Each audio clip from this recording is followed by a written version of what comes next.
coming to you live from the back alley of the studios, where in hushed quietness and whispers, the truth comes out. Because no one in the alley talks the truth. Well, no, that's not right. No, I don't know where you're going. I lost where I was going. I saw the bum in the alley with their peeing and I lost my train of thought. It's like, dude, do it somewhere else, man. Welcome to another episode of Studio Alley, ladies and gentlemen, the podcast that we talk about movies, movie news, and more movies.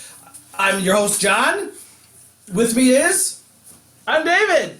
And today joining us, back from the shadows, is our friend... Josh. Hey, guys. It's been a long time. Yes. It sucks when in the real world we have to pay our bills, so we have to have real stuff like jobs. It sucks. Real stuff, man. Yeah, it's real hard. stuff. Yeah, stuff. Right. And it screws up your scheduling. Yep. Yeah.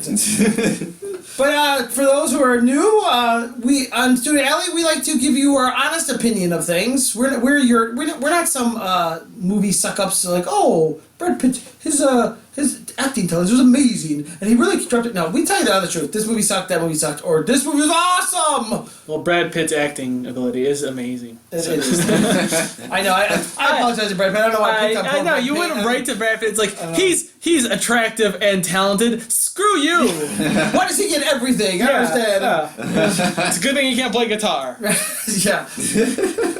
But no, we like to talk about movies and we give our honest opinions. We're very happy to give our honest opinions in fun and hysterical ways. Sometimes it can get ugly, I hear, but that's what we do. Yeah, ugly. Unlike Brad Pitt, by the way. He sure is dreamy. Yeah. So how you guys doing? How is everybody? It's great. It's Friday. Yes. It's Friday. That's yes, right. it is. Not bad. Yeah, not bad at And all. that's all that matters, is that it's Friday. But before we get into our stuff, I just have a question. We kind of mentioned this before. I just want to know, like, if you caught our Movie News Monday, we talked about all the trailers that came out, and I'm confused I know YouTube started off as a cool thing, and now it's just like overabundance of stupidity. But explain to me. Okay, first off, it was always an overabundance of stupidity. That's true. All right. Let's not sugarcoat that shit. Okay, but I was just thinking about how we were talking about all when we did the Movie News Monday, we talked about all the trailers, and we saw on YouTube these videos, and I don't understand the point is, why do we have so many videos that just record people's reaction to trailers? Like, what is the point of these? I like people that talk about the trailer, right? But literally them recording themselves watching a trailer is so stupid. Yeah, I don't understand, like, what's the point of it? I mean, it depends on who you are and how many views you get, but it's an easy way to make YouTube videos and get views, and it kind of is actually kind of like a dickish thing to do if you just react to something like that. Like, now if it's like you were reacting to, that old classic 2 Girls, 1 Cup.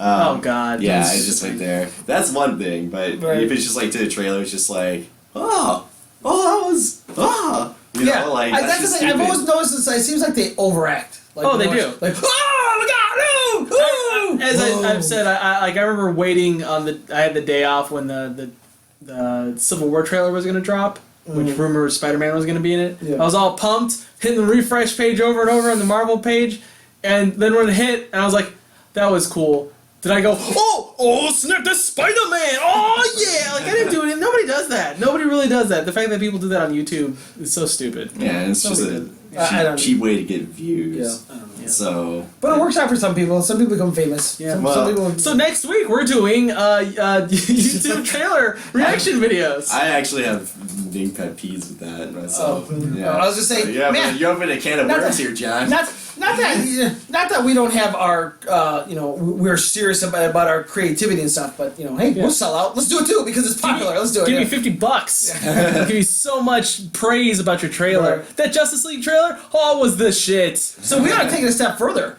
We gotta just put it in a movie, and for like 2 hours, just record us watching movies. This part of the movie's stupid. Yeah. Just for 2 hours, just watching this thing. I think it was called Mystery Science Theater.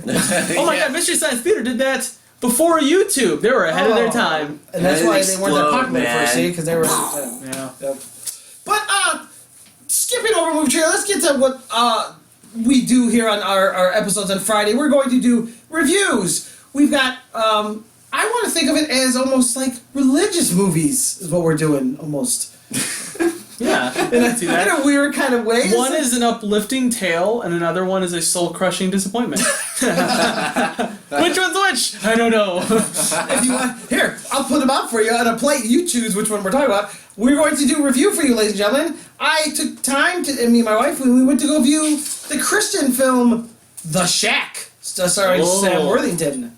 And the other thing we're going to talk about is the latest Netflix series, which they just come out, is the highest watched Netflix series. Yeah.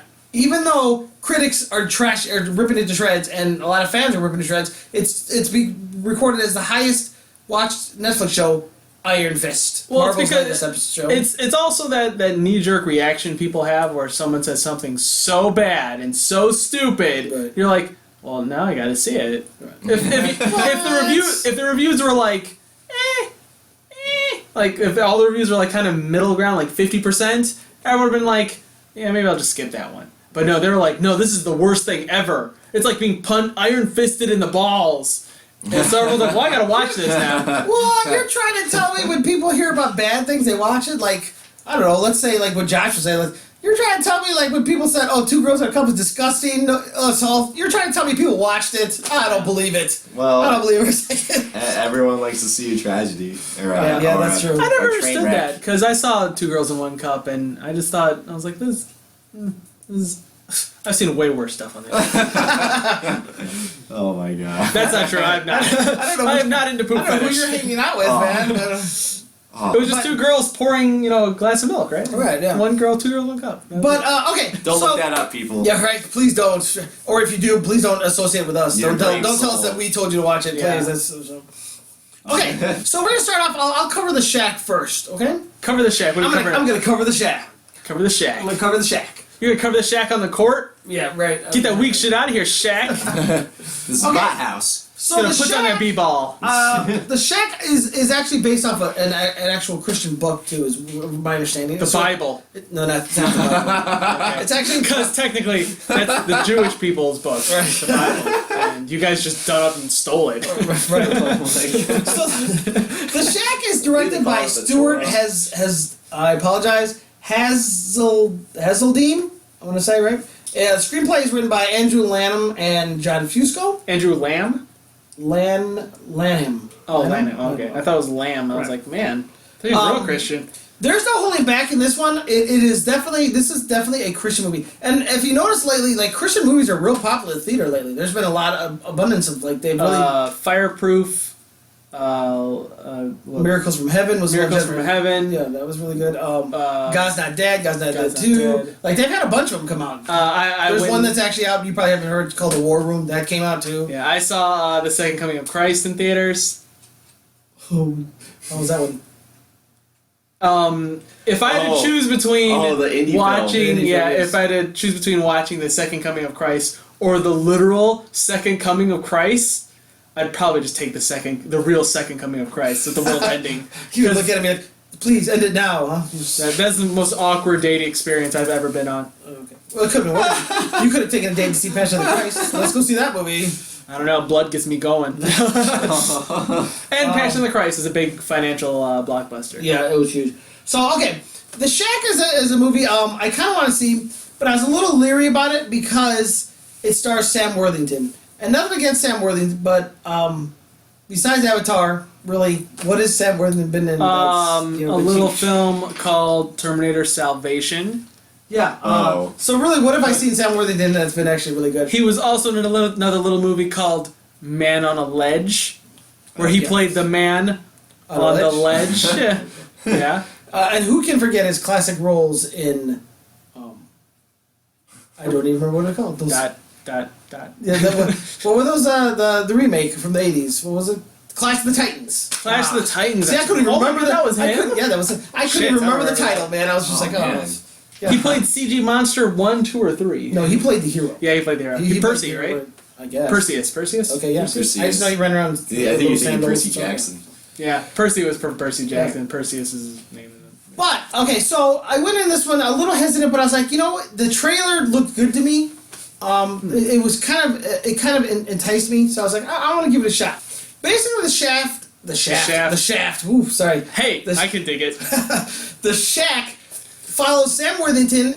Is a man who isn't very close to God. Like, he goes to church. His wife is very religious, and raises their kids pretty religious. But he's always been kind of distant from God. He doesn't really have feelings. Doesn't really love God per se. He goes to church almost like it's just a thing he has to do, every Sunday. So he's a human being. which is funny. It's funny, but when you say it actually is very, like, you can relate to it. Most people can relate to it. Actually, nowadays. I can relate really, to people that. can relate to it. Like, church has become this thing. They just do it because, like, oh, I have to go to church, and so it's just what I do. I felt that way every time my parents forced me to go. Yeah, so I want to sleep in, but now I can't. Right, so it follows this guy, right, and he doesn't have a really close relationship with God, hardly at all, except for just going to church every Sunday. His youngest daughter, he's got 3 kids, one daughter, a son, and a little girl. And the little girl asks him questions about God and stuff, and he doesn't have answers. He's just like, ask your mom. He's always saying this. Well, to be honest, that's every do dad. we any of us have the actual answers? Right. Well, yeah. So what happens? I don't know. They go on a camping trip, and the mom can't go, unfortunately, because she's working or something.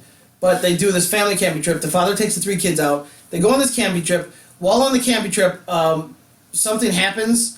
And when he turns around, he gets a little distracted, and when he turns around, his little girl is gone. The little girl is gone. It's a huge panic. They search for her. She made a little paper boat, and it went next to a sewer drain.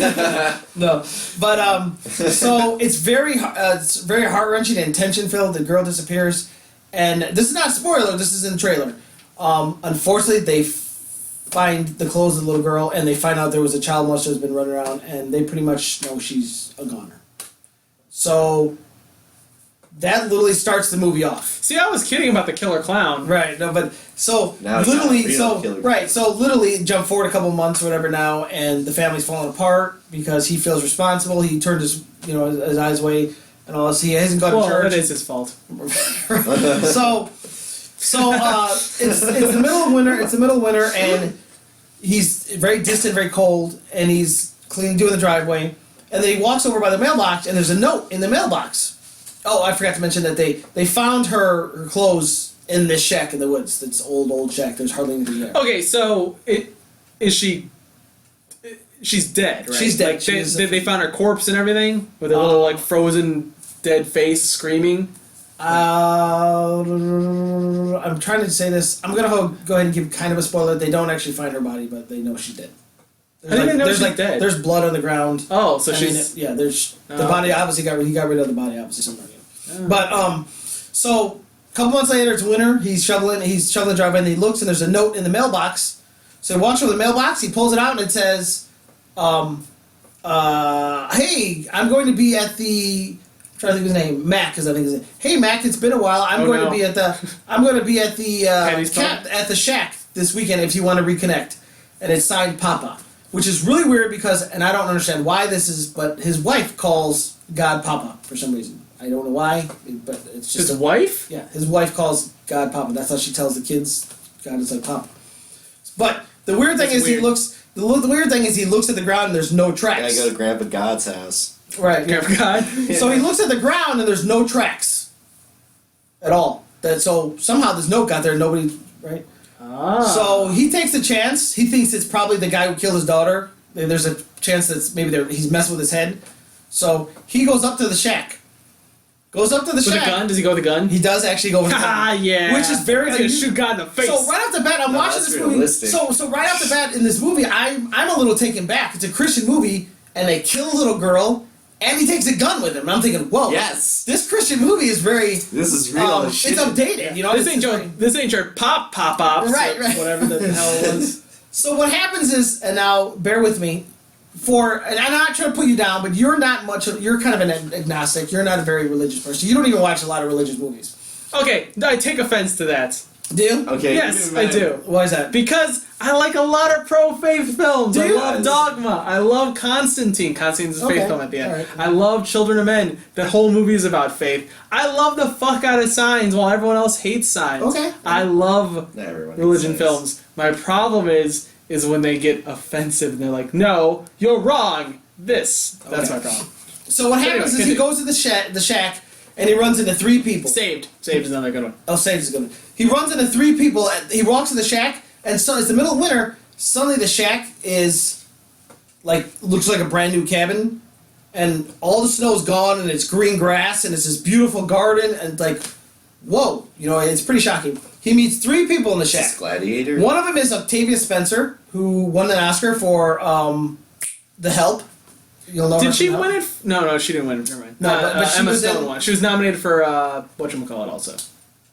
What's that? Fences. Was she nominated? No, that's a different girl. Oh no, it's the heavier set one. Yeah, yeah, she's the one. She won for I'm The Help. sorry. She won. I think she won an Oscar for The Help. Okay. She also Hidden Numbers recently. Oh yeah, which is huge. Hidden So Figures. he meets Octavia Spencer.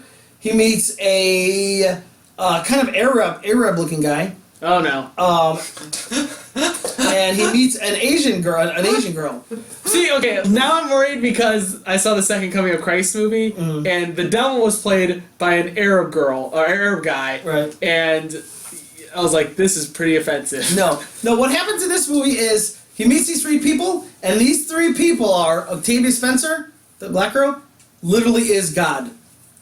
The Arab guy is Jesus, is literally Jesus, and the third person, which is a little weird, it's still hard for me to understand, is they Spirit. call her the breath of life, is what The Holy Spirit. which is basically her Holy Spirit. And basically, they ask him to stick around. They tell him, you don't have to leave, but why don't you stay the weekend with us? It's been a while since we've talked. Wait, why is God a woman?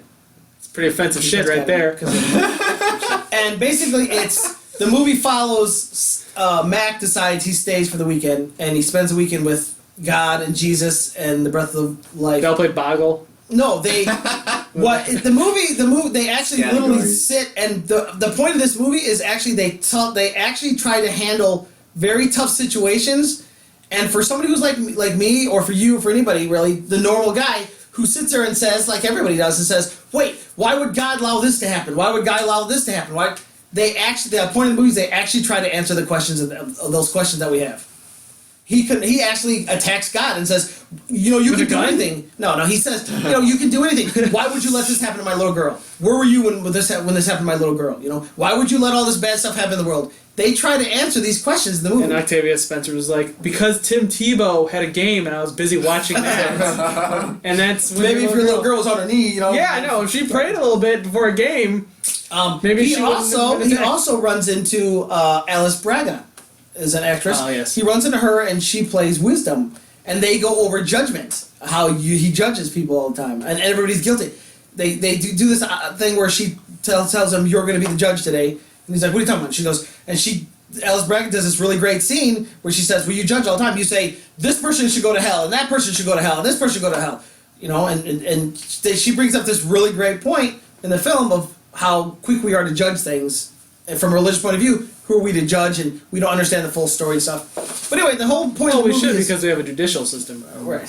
Well, the whole point of the movie, though, is basically him dealing with his grief, and literally him spending the weekend with God, Jesus, and the breath of life, and facing tough questions. He throws them right at God's face, throws them right at Jesus' face. That's the point of the movie. Okay. How I felt about this movie, I think the movie's really amazing. I really do. I think they do a great job. They do some really, it seems subtle, and then all of a sudden it hits you in the face. Like, you don't understand something they're saying, and then when it hits you, you're like, holy crap, that was good. I understand. Holy crap, I see what you did there. See what I did there? Literally, the situation with Jesus is amazing. The way they handle Jesus. Maybe that he's an Arab. What's that? Yeah, the way they handle it is amazing. And it's really cool. There's even little fun parts that if you're kind of religious or you know enough about, you catch like he'll be in the kitchen with God, right? Mac will sit in the kitchen and God will say, "You want to help me make dinner?" And so he'll start helping, and he's like, "Well, where's Jesus?" And she'll say, "Oh, he's woodworking in the shed." Oh. And you're like, because he's a carpenter. It's like, see, I automatically went to he's a little hung up right now. sorry. I'm sorry. That's a little. We all saw The Crow. It was a great joke. It was a great joke in that movie. But yeah, the idea of them really it's really interesting to watch them really try to tackle these questions and try to answer them. Everybody in the film is actually really good. Even Sam Worthington is amazing in this film. You really believe him as a grieving father. You believe that he loves his kids, and you believe that he's this grieving father.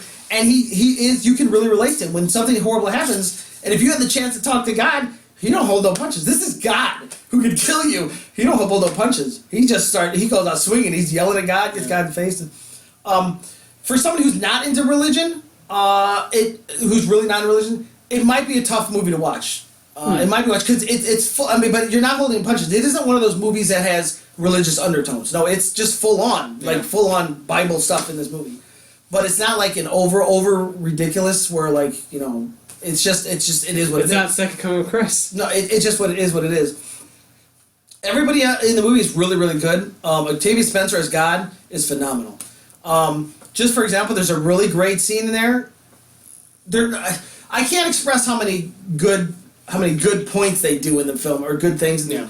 There's a great scene where he confronts God and he's talking about his little girl and she gives him that speech. He says, "Where were you when my little girl was hurting when all this?"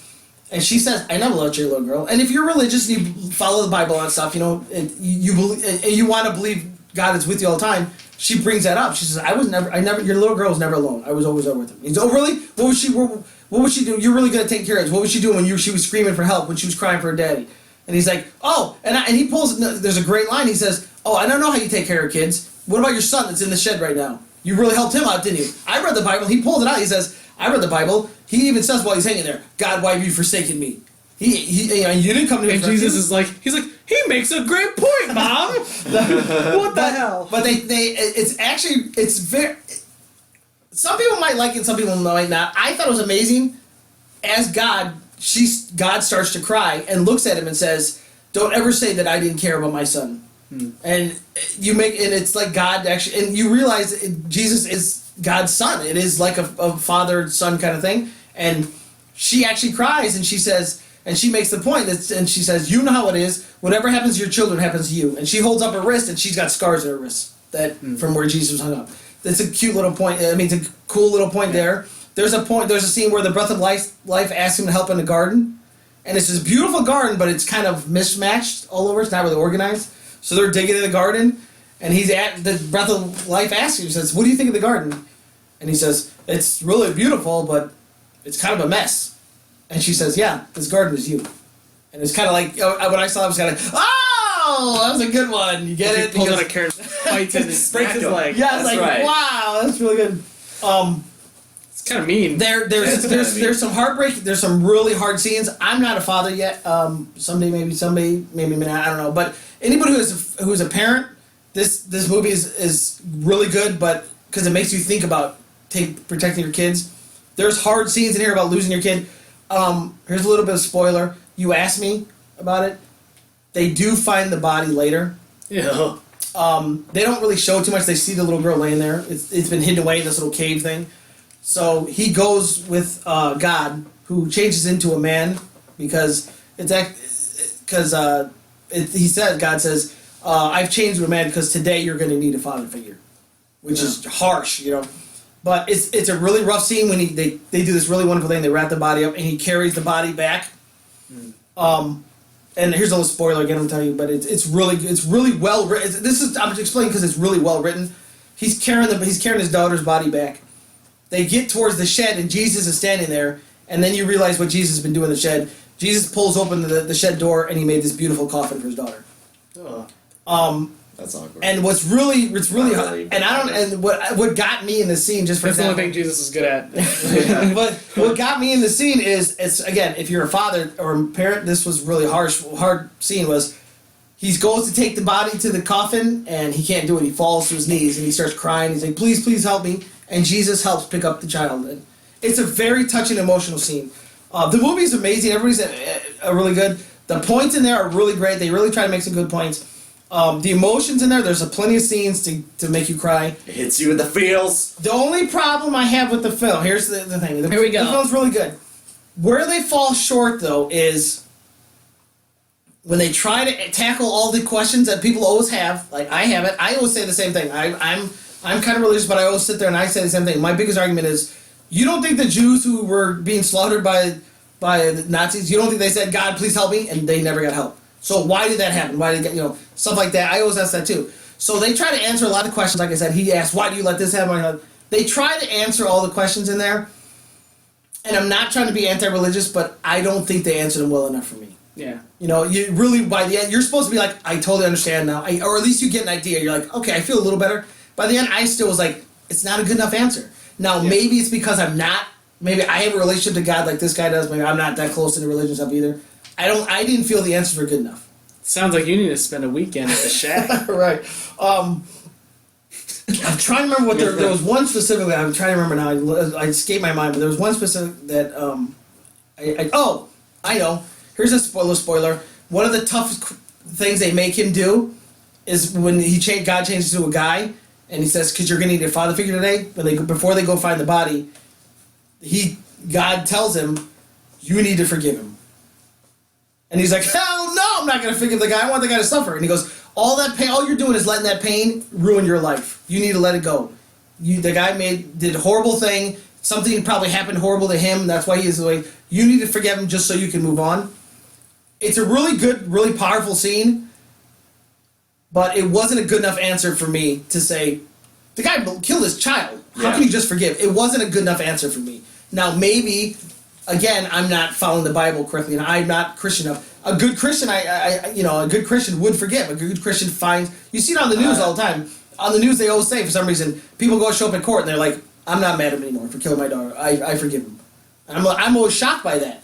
So those are better Christians. I'm amazed that people can do that. But for me, watching this movie, I was just like, do they now? I don't think anybody really does. Sorry. It's just one of those things where you're like, yeah, I forgive you. As I'm looking at you in the gas chamber, I forgive you. Like, yeah, fuck it. Of course you're going to say you forgive a person. Right. But really, that person's going to spend their life in prison. Yeah. If he was really, a forgiving person, he would go up when the person's on parole, they extend him, no, I think he did his time, and I think he learned his lesson when he killed my daughter. No, they're not going to do that. Right. So, yeah, that scene and the other, like I said, that was a perfect scene, and other scenes where they try to answer questions, it just sometimes doesn't feel enough to me. It really does. It doesn't feel enough. But for a Christian movie, and I'm not putting them down, but a lot of Christian movies are kind of low budget. You know, they don't have a budget. They've got a pretty impressive some special effects in this movie. It's pretty impressive, the budget they have in here. I believe Tim McGraw is a country singer, him and his wife, Faith Hill. Oh wait, he's married to Faith Hill? I had no idea. I don't know. Yeah, I never hear him talk about that he's married to Faith Hill. Yeah, you never hear about that. But I think they're producers of this film too. They help produce the film and stuff. And Tim McGraw has a small role in the film and stuff. But Satan? I was picturing Tim McGraw as Satan. No, he's nothing that bad. But and then there's a little bit of twists and turns too. He's the child molester? No. Oh, okay. God, I was like, come on, really stretch your role there. That's another little thing too. Another thing there's kind of a hole in the plot for me too. As far as the forgiving thing, they never really say what happens to the killer guy. It's not important to the story. But to me, it is. It's like, you want me to forgive? I want to know what happened to the character. This isn't really a criticism towards the movie Room. But I kind of felt that same way about Room. Is like the guy, you know what Room's about. Yeah. I haven't seen it, but I don't know. Obviously if you watch the movie, they're only in the room for the beginning of the movie and they get out, and most of the movie is about her coping with the trauma. Right. And, you hear about what happens to the guy, but it's never enough. Right, yeah. You want, one moment where, she's in the courtroom and she identifies him and they're like, okay, yeah, guilty, or... You want some confirmation that this guy got, the shaft later. Right, yeah. But you just kind of never get it, which I'm like, I guess it's not really needed, but it's just not really satisfying also. Yeah, exactly. And again, maybe it's because I'm not Christian enough. Yeah, you're a vengeful asshole. Yeah, so when by the end of the movie, I thought the movie was amazing. I really did. But I just was like, I don't feel satisfied with the answers, and I'm not satisfied with, the fact that we don't know what happens to the killer and stuff. But it's worth seeing. It really is. Even if you somewhat know God, if you just believe in God but you're not a big faith for, it's worth seeing. It really is. The scenes with him and Jesus talking and the scenes with them interacting is really good because Jesus is like a normal person. And it's funny they bring that up. They bring that idea back up too. You gotta keep in mind that Jesus is part human. He really is. And he says that. He says, Mac tells him, he says, why do I feel more comfortable talking to you than I am? He's like, because I'm human. We're the same. I just happen to be the son of God. That's and without sin. Right. So, the screenplay, the writing of it is amazing. The writing is really, really good. The acting is really good. The emotional scenes are amazing. The visuals are amazing. It's just I don't feel like a lot of my answers were good enough for me. But that could just be, like I said, it could just be maybe I need to get my butt to church. Or John, or those big questions are just never gonna have answers. That could be, yeah. Hey, I believe there's a country song that says some of God's greatest gifts are unanswered prayers. So but it is a very good movie. I highly recommend it. But like I said, if you're really not religious hardly at all, I'd stay clear of this movie. So, really, in comparison to the movie last year, the tree one. Oh, Miracles of Heaven, which I think I did a review. I think we talked about that, which I absolutely loved. I love that movie. So which one do you like more? If I had to pick one movie of these two, what would you pick? I think I liked Miracles of Heaven better. I really do. I think I like that one more because dead children. No, I think I liked it. No, there's dead children in that one too. Though. Yeah. Oh God, gee, all these God movies kill kids. Well, I've noticed that a lot of the Christian movies, somebody has to die all the time, or I don't know why. I don't know why we have to kill somebody for you to understand the story, but I don't know. But I like Miracles from Heaven because that one's actually based on a true story. You can actually read the articles of it that this little girl got sick. Maybe this one was too. Could be, yeah. Maybe people. I don't know what Sam Worthington's doing right now. I like that one because it's based on true story. You can look up the articles and interviews with the little girl. She was sick. She fell into a tree, and all of a sudden she's better, and no doctor can explain it. I mean, that's amazing to me. So I like that story better because it's more. But this one's really good too. I really like this. In fact, I like this story more, and I bought the Blu-ray of God's Not Dead. When that one came out, I bought that one. I really liked that one. I like the Shack more than that one, though. So figure that out. The rating, I don't know how you would do that, but. But the Shack, Sam Worthington, Octavia Spencer is amazing once again in this movie. She's an actress who been around for a while and just recently starting to be able to show her chops. I think that's great. So, all right. So how many Jesus action figures do you give? I will not, because God, I respect God, and however, whatever I do, I'm the child of God, and whatever I do hurts the Father. So if you're the child of God, you should play with the Jesus action figure.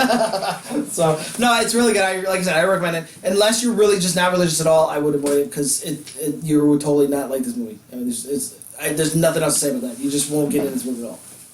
Okay. If you're dead inside, no. You know what movie I recommend for you? What's that? If you like this movie, watch Prisoners. There you go. What is Prisoners? That's the one with Hugh Jackman and Jake Gyllenhaal. Oh, yeah. I know what you're talking about. Yeah. Did you watch that one? No, but I remember though. Yeah, they kidnapped the guy who kidnapped their kid. Paul Dano. Yeah. Real good stuff. Yeah, you should watch that one. That one's fucked up. It's fucked up. I'm gonna guess they don't live by the idea of "I forgive you," huh? Is that what you're saying?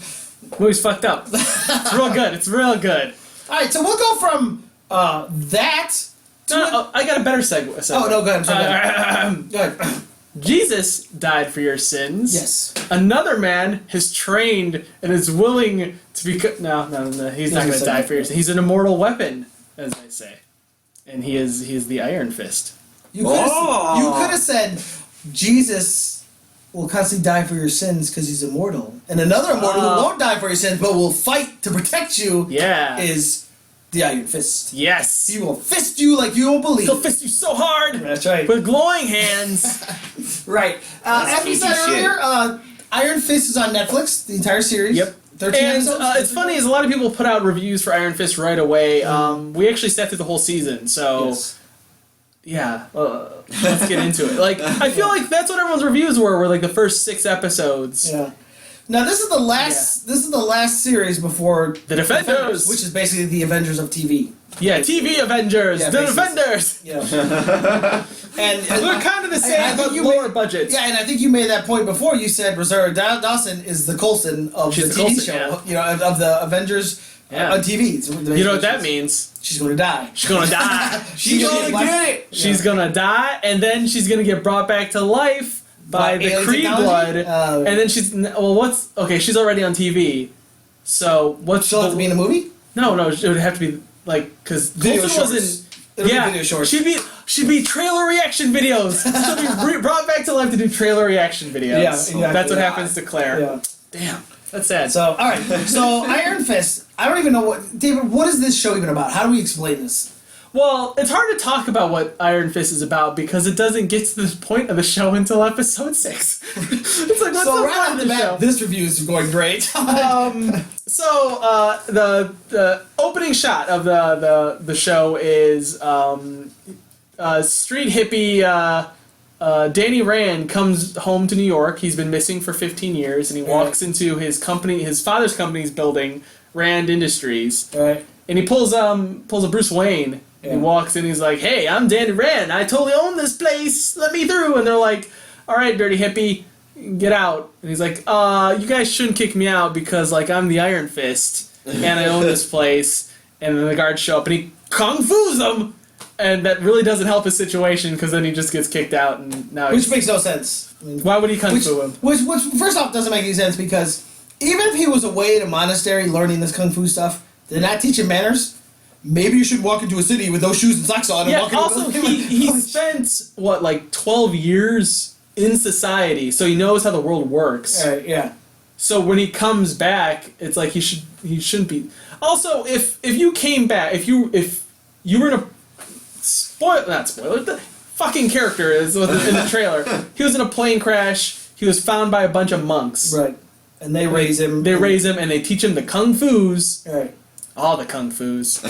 Magic kung fus. Yeah. Kung fu. And he comes back, and I feel like if you came back, you would know, like, all right, I can't just walk in and be like, I would probably do the same thing too. I'd probably walk into the building at first, and once they wouldn't let me in, I'd be like, well, now I need to talk to the authorities or something, so I can get proof that. Well, yeah, you would think he'd be like, hey, I just got thrown out of my building. Yeah. What did I do wrong? Let's He's see. also stupid as shit. It's like, okay. Too many Iron Fist punches to the So head. Well, hold on. Before we get to that, before we even get to that, because I agree with you. He is stupid as shit. Yes.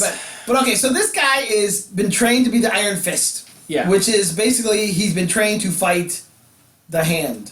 See, also, what the problem with this is they set the show up as a mystery. Is maybe this guy's crazy. Right. Yeah. And because you don't really see him use the power, or he just keeps talking about, oh, he was the one destined to be the Iron Fist. I'm the protector of this weird hidden city that's magic. Yeah. And you're like, I think you're supposed to go, oh, is this guy crazy? But if you know anything about Marvel, about anything, you'd be like, well, I'm assuming he's not crazy. Yeah. He probably is magic. Yeah. Just get to it. Just get to the point. And it's so that's like grating. that's like saying I'm going to totally make a new movie based off that book, and I'm going to have this guy walk around saying, "Oh, hello, my name is Dracula. I just want to be a business guy." And you're supposed to be shocked when you find out he's a vampire. No, everybody knows. No, we know. You can't make a twist. So a lot of the show revolves around, like, Danny Rand comes back and he sees that his childhood friends, who are family friends, have grown up. They're brother and sister. Are they supposed to be fraternal twins? Or are they just really close? They never really explain that. Yeah, I don't know.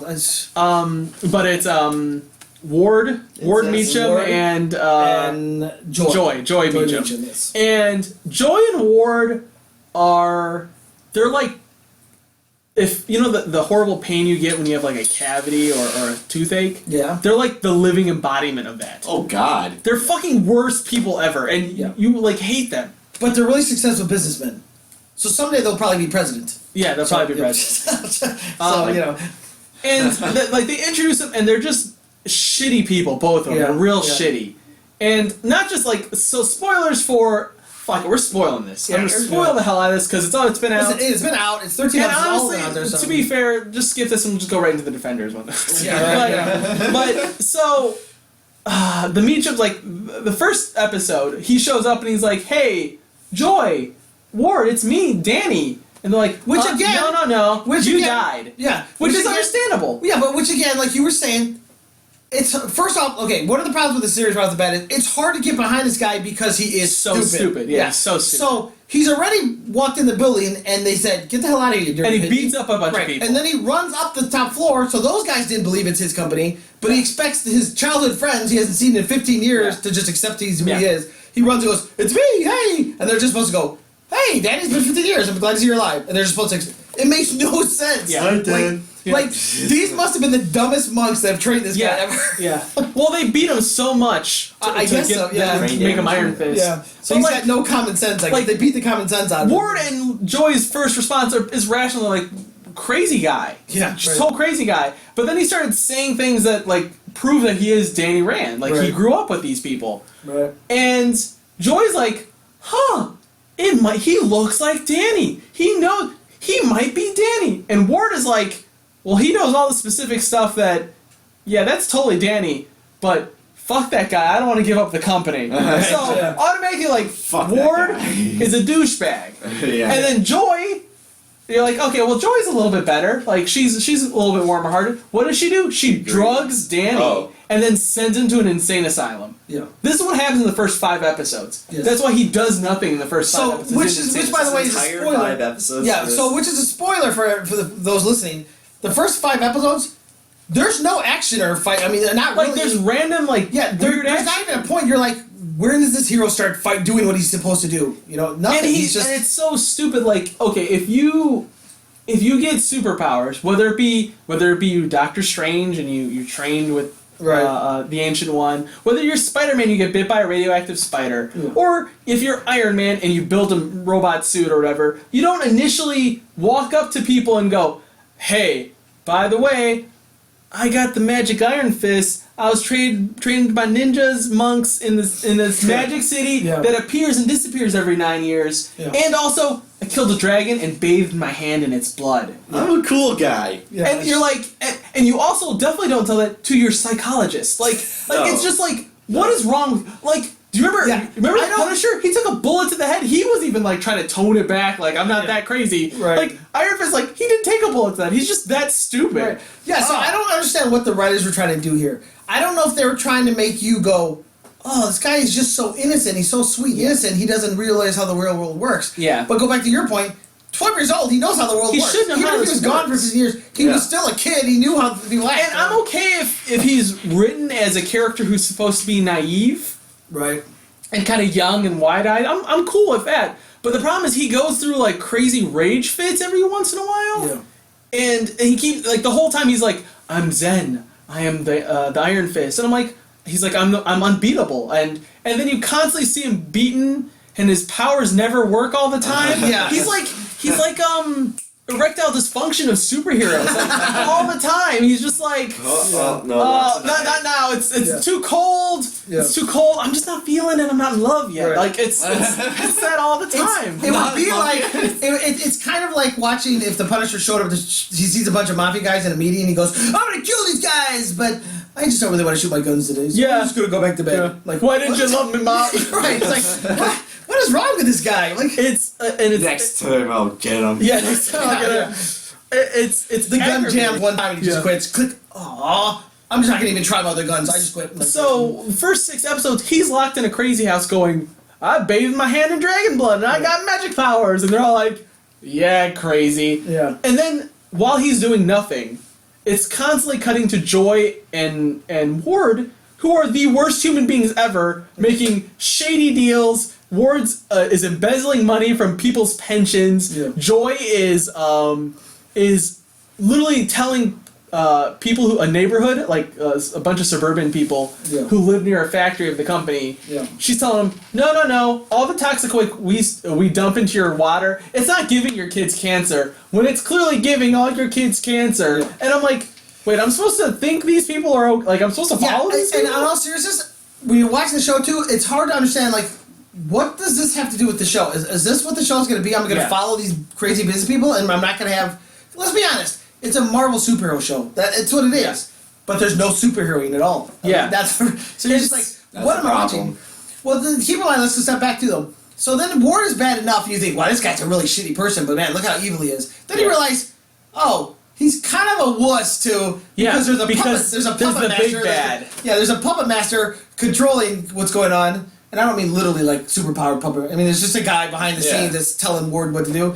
And he's a silhouetted face suit. Yeah, and you're like, do you remember season 1 in Daredevil, the Kingpin? It was 4 episodes in before you were introduced to the Kingpin. Right. And they just keep talking about him like there's this guy that's and like all right, there's this build up. Yeah. No, you get into the bad guy right away. Right. And really, and they explain like, oh, he died, but he's not dead. He was brought back to life by the hand. Like this is all episode 1. Right. So they're like all the things you think would be like reveals aren't reveals. Th're just like thrown in there. And really, it's kind of like, and you watch it, and you're just like, What's the point of this guy anyway? What is the real point? I mean, really. Yeah. I mean, so he's dead, but he has to keep hidden because everyone thought he's dead. Yeah, it doesn't make any sense. So I don't know. Yeah. Which here's a little spoiler. The whole point of Danny Rand too, though, is he's been trained because he's supposed to fight the Hand. He's the mortal enemy of the Hand. Right. Or whatever. Which is the same people who watch Daredevil beat the crap out of. A blind guy. Yeah. Totally kicked their ass. So how tough can these guys be if a blind guy was already able to beat them? Yeah. But now this guy's been training for 15 years to beat the same guy a blind guy beat. So how tough is the Hand? Hey, Daredevil was blind trained, okay? Right. So I just so the fact that his big enemies is the Hand is kind of like. I feel like you're retreading stuff. Yeah. And. Which I understand, the Hand fights a lot of people. Maybe, but this should have came out before Daredevil season 2, maybe. Or maybe the Hand shouldn't have been in Daredevil. Or the Hand should have been. Or what they should have did is maybe introduce Elektra in Daredevil season 2, right?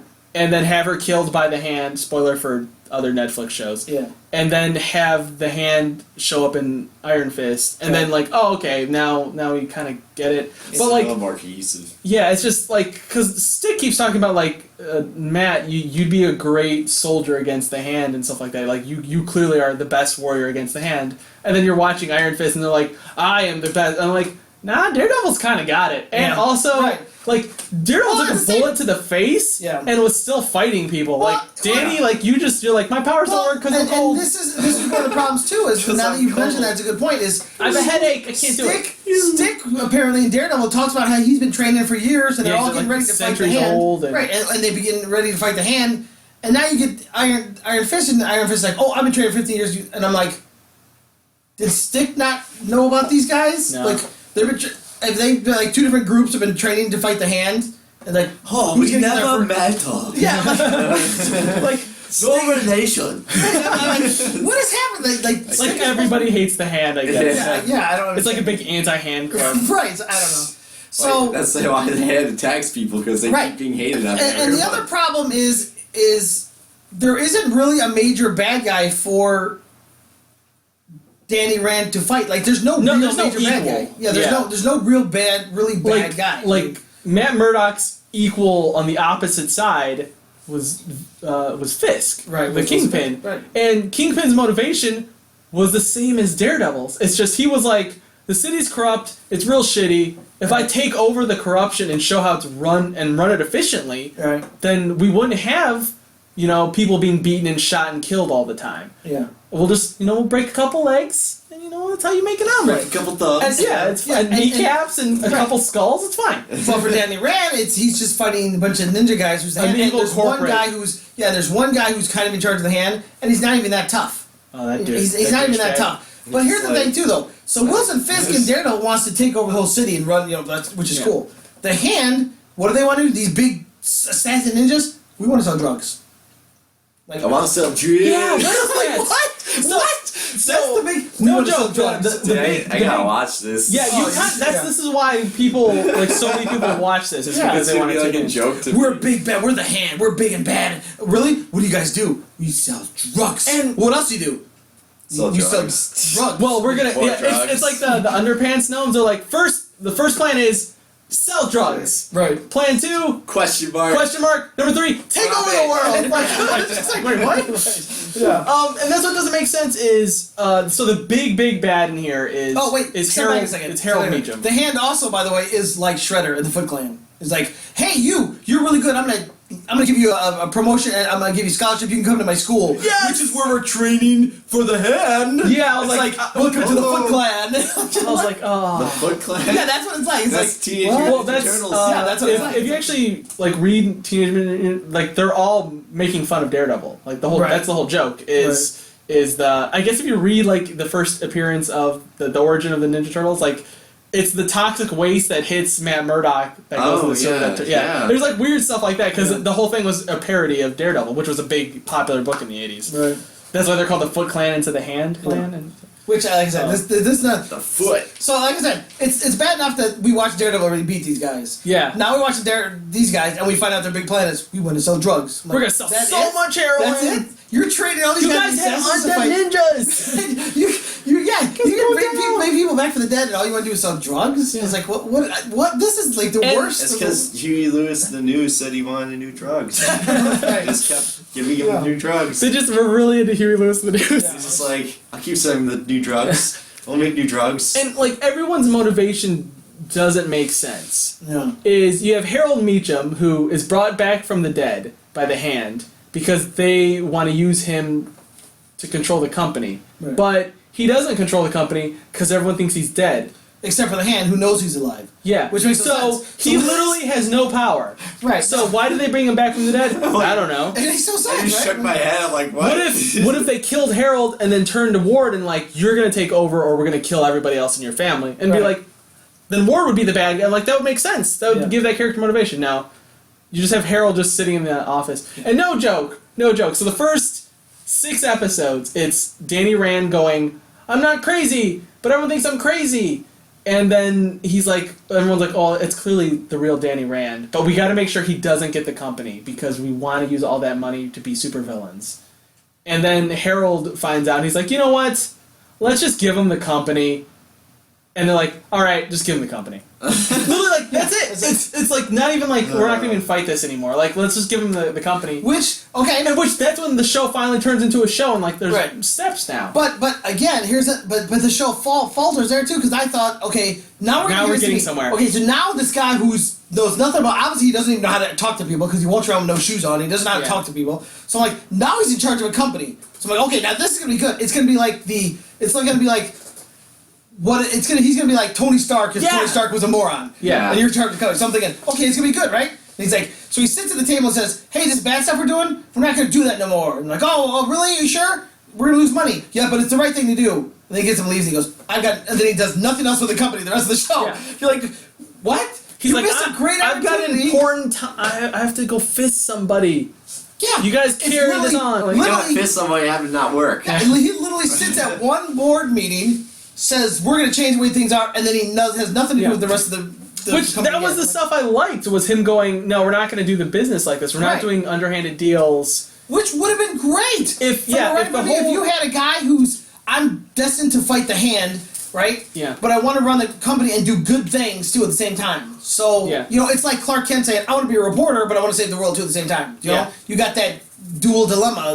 What the show should have been is episode 1, he comes back. Right. And he tries to go in the office to like, no, you're a crazy person. And then he's like, no. And the end of the episode he should have proved he was Danny Rand. Yeah. Episode 2, he should have got the company. Yeah. And then you could go into the origin of like, he fought the Hand, he protected the city, but with the Hand being defeated, there's no point in him being at the monastery anymore. Right. So he goes back home. And then he finds out that the company that he's now taking over has been corrupted by the Hand, and the Hand still exists, but now they're operating in contemporary society. Yeah. That's what the show should have been. That should be episode 2, is him going, oh my god, they're using my company as a front, selling heroin, what else are they doing? And that's what the whole show should have been. Yeah. And then him slowly coming across other like, crazy ninja bad guys, and they throw in a couple of twists and turns of, like, you think certain people are good guys and they're not bad guys, and then you think somebody, like, you're like, well, this guy's a really bad guy, and then he's like, this person's a good guy, and then he turns out to be a bad guy again. You're like, so they throw in some fooled me. Yeah, they throw in some twists and turns. Well, I'm like, okay, they tried, but another thing is there are some twists that come out of nowhere. That's like, this doesn't make any sense for this character at all, and also, what? What? That's what. Well, if you remember Daredevil. I remember Daredevil. If you remember Daredevil, and Wilson Fisk makes deals with all these other crime lords, and then he meets Madame Gao, who they introduced as this really scary, older Chinese woman. Who sold heroin, that's all she did. Right, but she was, like, scary, and she's, like, intimidating, like, I could have people killed, and blah, blah, blah, right? Because she, at her heroin cook area, she had everyone blind. Yeah. Remember that? That was, like, messed up. Right, it was really crazy. And then, so, she appears in this series, and you're like, whoa, Madame Gao's gonna be the big bad guy. And then Madame Gao appears to be a wuss. Yeah. Like, what happened to Madame Gao? She's kind of a wimpy character. I swear to God this happened. I'm not entirely sure, so maybe you saw this too. So there's a point where Madame Gao kidnaps a kid, like a teenage girl or something. And Iron Fist has to stop her. So he enters... This is so stupid. Which is fine. Basically, he enters Mortal Kombat. I was just going to say, he says, you want to save the little girl? You must enter Mortal Combat. Dun, dun, dun, dun, yeah, it's just Iron Fist going. which you know what I'm fine with. If they go full stupid kung fu, I am game. This freaking But what happens? chicken. Yeah, what happens? My name is Joey Fatone. Yeah. Yeah, what happens is I'm the fat one. What happens is fat one. they get a bunch of kung fu assassin guys, and one by one he has to fight these assassins, and then move into the next room or whatever. Firstly, And fight fight to the- death. Right. Yeah, exactly. And that's like the deal is like if I beat you, Right. you will give me the girl, And then the hand will leave. Right. I think. And that's spoiler, he wins because this is like episode 8 or something. Yeah, Then he's not gonna die in episode 8. right. And he wins, and Madame Gao's like, "Nah, I cheated because I'm a bad guy." And he's like, "What? Yeah. You can't do that." Does that guy cheated? I didn't see that coming. And then to really punish her, he finally fires up his iron fist and he punches the shit out of her door. And she's like, "God damn it, that was like a $300 door." Yes. Yeah. That's what his power works. His power will kick in when he's angry and he punches doors. He punches a lot of doors. He kicks the shit out of doors. Yeah. His a lot Yeah, of these doors. doors with people they His be name- their guts be all It the shouldn't place. be Iron Fist, it should be Doorbuster. Yeah. Mr. Doorbuster. Yeah, you know I what? can knock that door. You know what you want to see? I want to see. We're watching the show when he's got this power of the Iron Fist and his fist lights up. I want to see Street Fighter. I want to see this fist light up and him going, "Rah, roo, Yeah. yeah." A bunch of people. No, what you get is this guy with a lighted fist going up, going, "Oh, I hate you!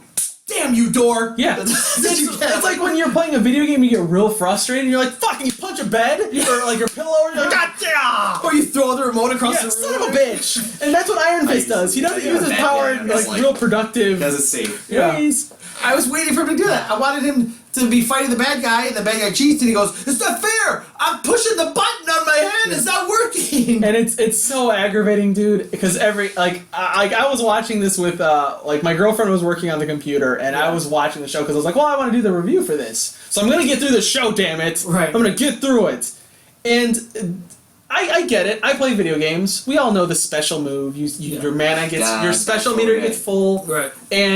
And you're like, you don't want to use it forward now. punch kick. You got to make sure like it's at the right moment. So that's what the Iron Fist move is. I'm like, I get it. You got to save that shit up. He's got to build his meter first. Like I said, you wait for you want to build up your meter. Spirit bomb, man. Yeah, you I like what you're saying. You want to build up the meter, Yes. and then when the guy throws a punch, you block, you duck, and then you and you punch him with a hit, and you knock him And out. you really knock down his HP, and you win the fight. I get it. I've been there. He charged bar level 3 to do the ultimate. Yeah, Right. exactly. He So waited that long. the problem is, like, there's times where he'll get in a fight with, all right, like in the tournament, he's fighting like 2 guys, which is kind of cheating already to me. It's like they're like, but we fight as one. I'm like, nah, you motherfuckers are cheating. So he's like, I kind fighting of wanted them. to say, are those the twins that make the music? Yeah. Yeah, from Scott Pilgrim? Yeah. Where the twins, you have to fight both of them. Cassie Nagi twins. Like he fights them, and I'm like, all right, he's doing okay. But that I wasn't a guess. racial thing. Just because they're Asian, I'm not saying they No. look the same. I'm just I don't think they were Asian. Oh my No. God. Yeah. I'm just saying. But they pull out swords and they slice him, and he's like bleeding, and I'm like, all right, see, now you're in trouble. You might as well fucking use it. Yeah. Nah, he's not gonna use And it. if that was a video game, his Yeah. special bar would go up even Yeah, further. it'd be like Increase damage. like you're like you got 2 punches left, and you're like, nah, I'm gonna save it still. Like, no, dude, use it. Just use it already. You could punch the ground and kill everybody. Yeah. They're all done. Also, that would have won the whole fight ever. Because it's all one room. It's like, well, 3 rooms. It would next to have each won the other. whole fight He would, ever. if he just like punched the wall, and he does it. He does it later in the show. If he just punched the floor, he would have leveled the whole building and knocked everybody out in one fight, and then rescued the girl. And Madame Gao would have been like, "Oh man, I didn't see that coming. He used his power."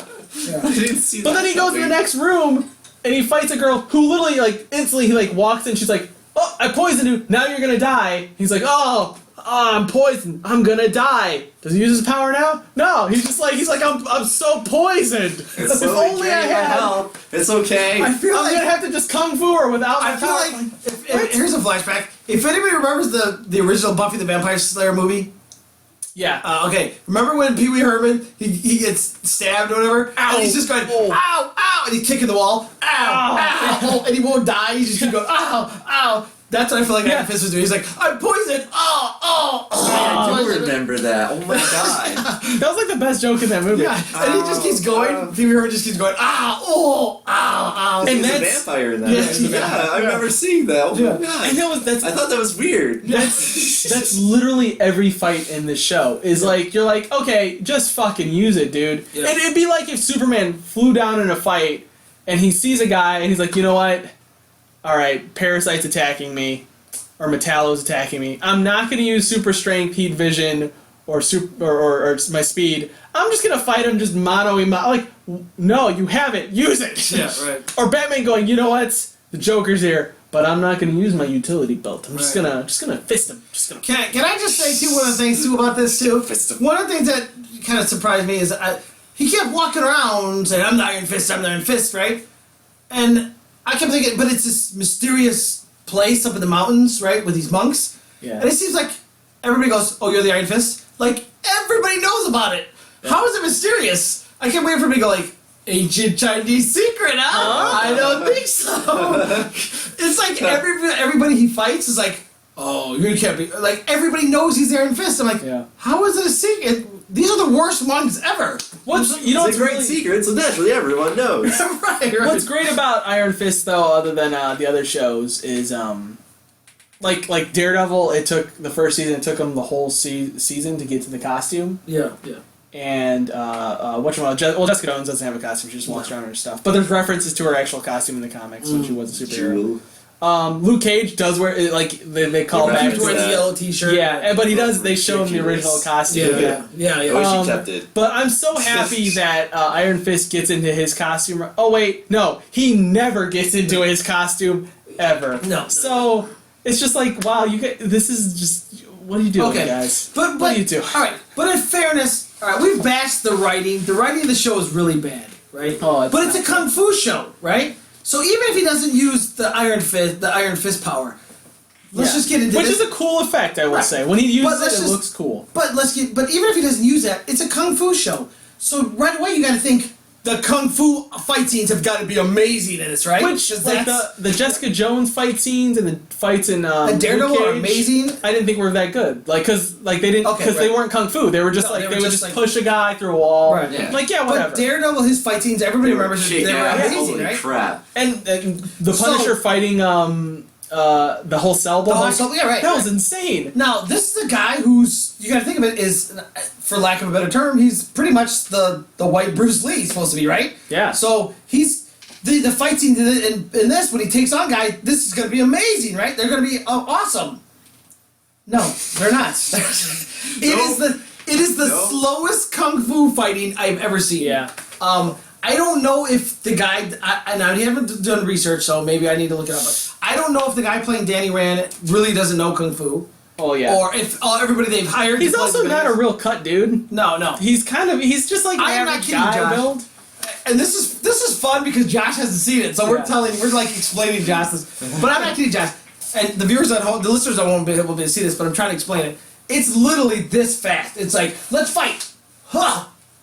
Ha!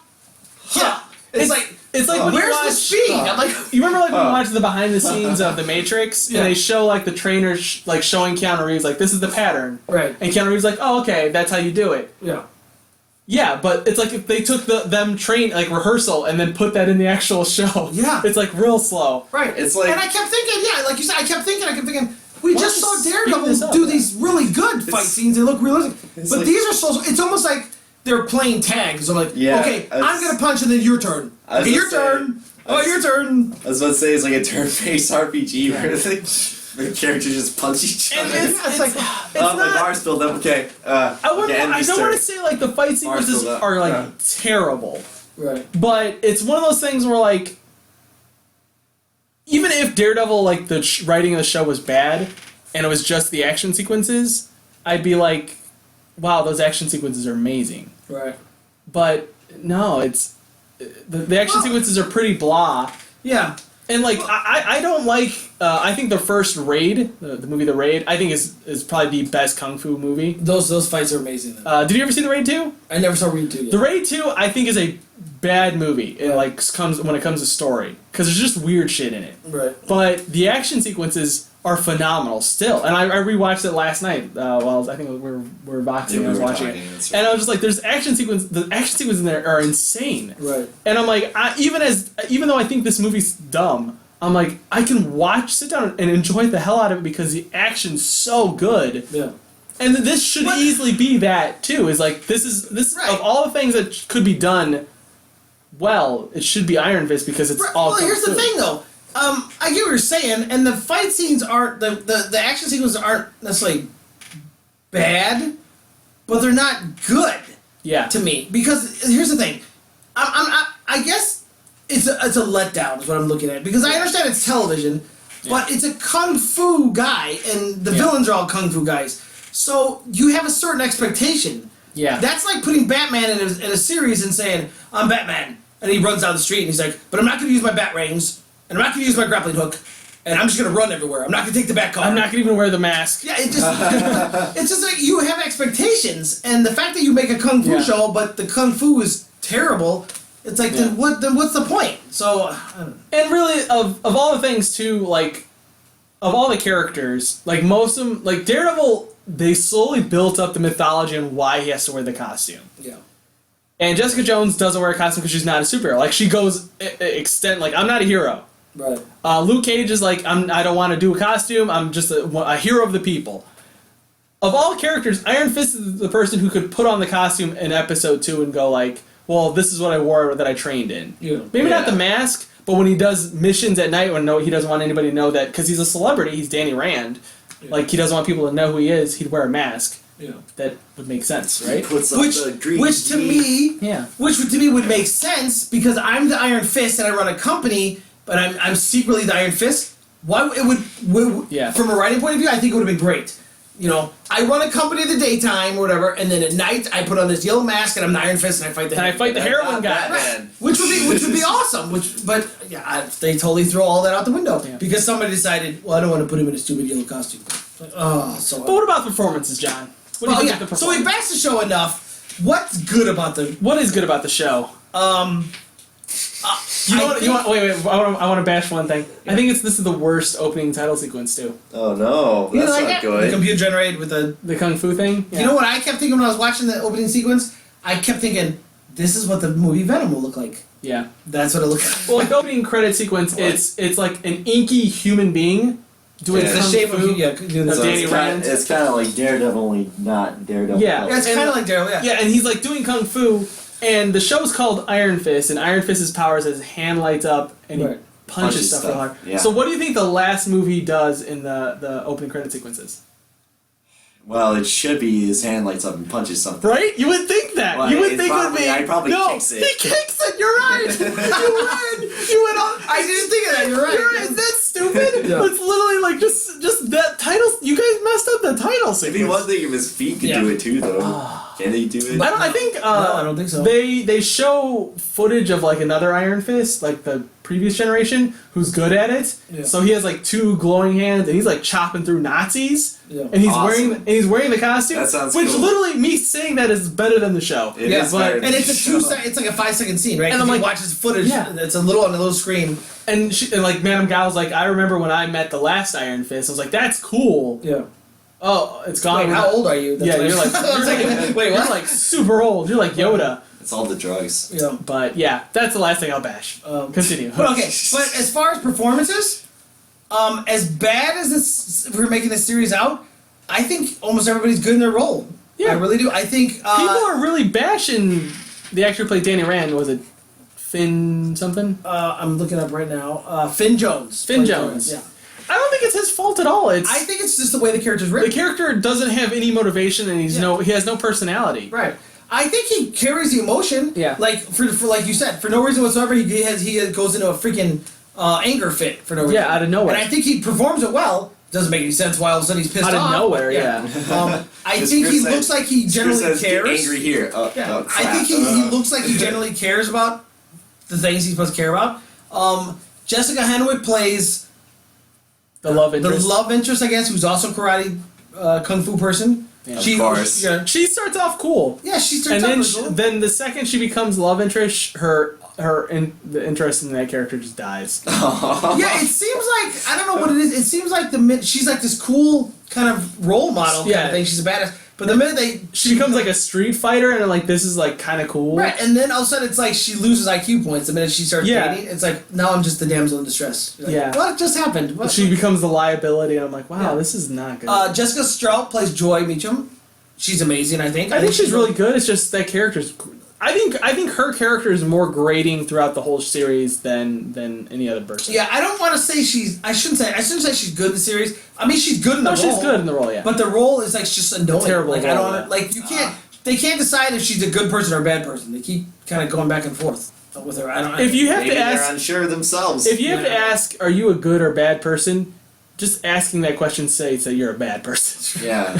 I'm not sure if they're good or bad. Tom Pelphrey plays Ward. I think he owned. I think he if anybody could walk away like that guy is good, is the dude who plays Ward. Yeah. And when I was watching, I was tweeting about it, like I'm like, God, I hate Ward. But as the show progresses, I still hate Ward, but I'm like, this guy's really compelling. He's really going all out because he's playing a character who's a drug addict, and lives in terror, and he's filled with rage all the time, and he's not a tough guy. No. He's just like he's a very whipped boy. He's a very whipped boy by his dad. He's crazy. Clearly a great. He's emotionally damaged, and he's overprotective of his sister. Daddy issues. But he's and I think sister complex. Yeah. David Wenham plays Harold, the father. I think he's really good. He plays this weird psycho guy that's been brought back from the dead. He's really good. He's a little too mustache swirly. It's a lot of this is. You're right. I'm waiting for him half the time to like tie somebody up on the train tracks and be like, "Hoo-hoo-hoo, we gotta get them here." I will say, I loved when he killed the person with an ice cream scoop. Yeah, there's a cool scene there. I don't even know if I'd say that scene was cool. I just like saying that the fact that there's a guy killed somebody with an ice cream scoop. You know what was cool? And the reason why he does it has nothing to do with anything. Yeah, you know why that scene's cool though? Is because it's very realistic for the poor victim. Yeah. And I hate to sound morbid, but he basically when he hits this guy over the head, it's very realistic, and this poor innocent guy is crawling away, going, "No, please I'm stop!" Sorry. Yeah, I'm sorry. It's like. Wow, that's a very realistic scene, and you feel bad for the victim. Yeah. You're like, wow, this sucks for the poor victim. He has cool moments. Like, I really like the scene where he's bashing in the corpse's teeth. Yeah. That's really cool. Because he's like, I don't want anybody to identify him. Yeah. And there's just, like, blood flying everywhere, which, if you mess with people's teeth or fingers in a movie, it freaks me out. Yeah. So. And Rosario Dawson returns. Yeah. This one. And she's got a more active role in this one. She isn't just a nurse. She kind of actually partakes in some of the action sequences where because she's helping out. Yeah. Which is a little different. I don't know where that's going with that, but okay. So we just sat here and we bashed the whole series. David, Josh hasn't seen it. Would you recommend him seeing this? Him or any of the listeners? If you we talked about how the action sequences are awful. The opening credit sequence is awful. The music isn't. I actually kind of like the music a little bit. The synthesizer music I thought was kind of cool. Well, he listens to a lot of old school rap too. Yeah, that was kind of dumb. You didn't like that part? Some people may like that. Well, he was listening to because he was a kid. Well, he was also a kid with his iPad when the plane crashes. So whatever he had on his iPod. An iPod. iPod. The original iPod, yeah. So whatever music he had on his iPod, basically they stole Star-Lord. Yeah. It's the music he had with him when the plane crashes is the music he listened to. So the problem is that Star-Lord looked like listen to good music. Right. So he did. I will give this an A-. No. I'm gonna be honest. I honestly thought this is the worst series that Marvel has put out. Well, now I haven't watched Agents of Shield in a while, so I don't know. I think from what you guys have told me is worse than that. Okay. It sounds. I think this is the first big misfire from Marvel. Yeah. I think if you're a hardcore Marvel fan, you want to watch everything that Marvel puts out, then you should watch it.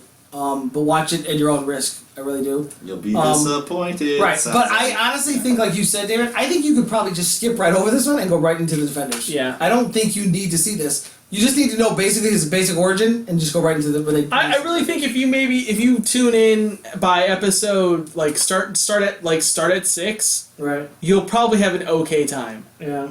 It's just nothing happens the first 4 episodes, and to be fair, there's always 2 episodes that nothing kind of happens in all these Netflix shows, or they're just kind of not that good of an episode. Yeah. It's just the problem is that these ones are right at the beginning and you feel it. Mm-hmm. So I don't know. So I overall I wanted to like the show. I kept giving it another shot. Like maybe it's gonna pick up eventually. I just thought the show is really bad. Yeah. I hate to say that because I know the critics and people are just ripping to shreds. I don't know if it's as bad as they say it is. Yeah, I don't think it's nearly as bad. Yeah, they're saying it's the worst thing ever. But it is pretty bad. I mean, it is. It sounded pretty bad from what you guys are Yes, telling me. it is really bad.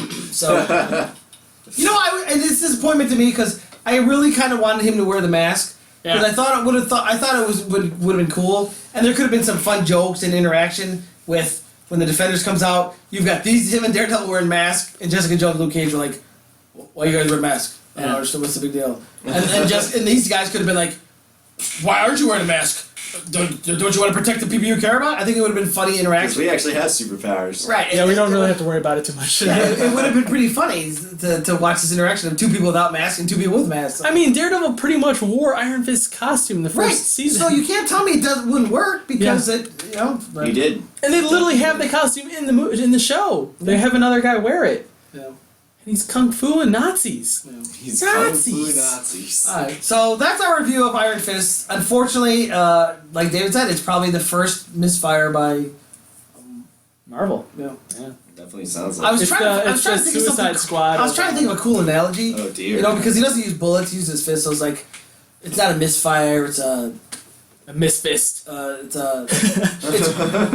what do they say when you throw a punch? Oh, what a whiffer, right? Oh, Oh, no, people don't say that anymore. No, that's anymore. I'm old. What can I say? Yeah. Old Shut man up. monkey. So I'm old. so that's our reviews of The Shack. The Shack, like I said, was pretty good, but you have to be open to religion. And we're saying Iron Fist is you'll get fisted. I'll get fisted. Or Not actually, the you won't good get way, it fisted. sounds You won't like. get fisted. That's the problem. That's also a problem. Yeah. Just fist him in the face already. That should have been the tagline. Iron Fist, get fisted. That would have been awesome. So fisted. Yeah, get So many get fists. fisted. You could have had Colleen Wing stand there smiling with her samurai sword. Get fisted. Yeah. She's standing there smiling. Like, they're awesome. So, alright. So, That twist is so stupid. So out of nowhere. Whatever. so I don't know. So, I don't know. Do you think they'll do a second season of this? I think if they do a second season, I think if they take their time and put as much effort as they did in the other seasons of the show, I think it could be good. I think there's a lot of good there. There's a lot of talent in that pool. Yeah. It's just a shame it seemed like they rushed this one to get out the Defenders. So you know what would be fun, Josh? Watch Iron Fist. Now that you heard us rip it, watch it, and then come back later and tell us what you thought about it. Okay. Now that you've heard us bash it, watch it and be like, and either come back and be like, "Wow, you guys were wrong. It really did suck. It's worse than," or come back and say, "It wasn't that bad, guys." Do I really want to put Iron Fist? I just started Shameless, so I'm just like, I have two series to worry about. Oh dear. And I know one's gonna be bad, or at least slightly bad, but it sounds like it's pretty damn bad. Yeah, it's pretty bad. So hey, but let it'd be us fun know. to watch. Yeah, let us know what you guys think.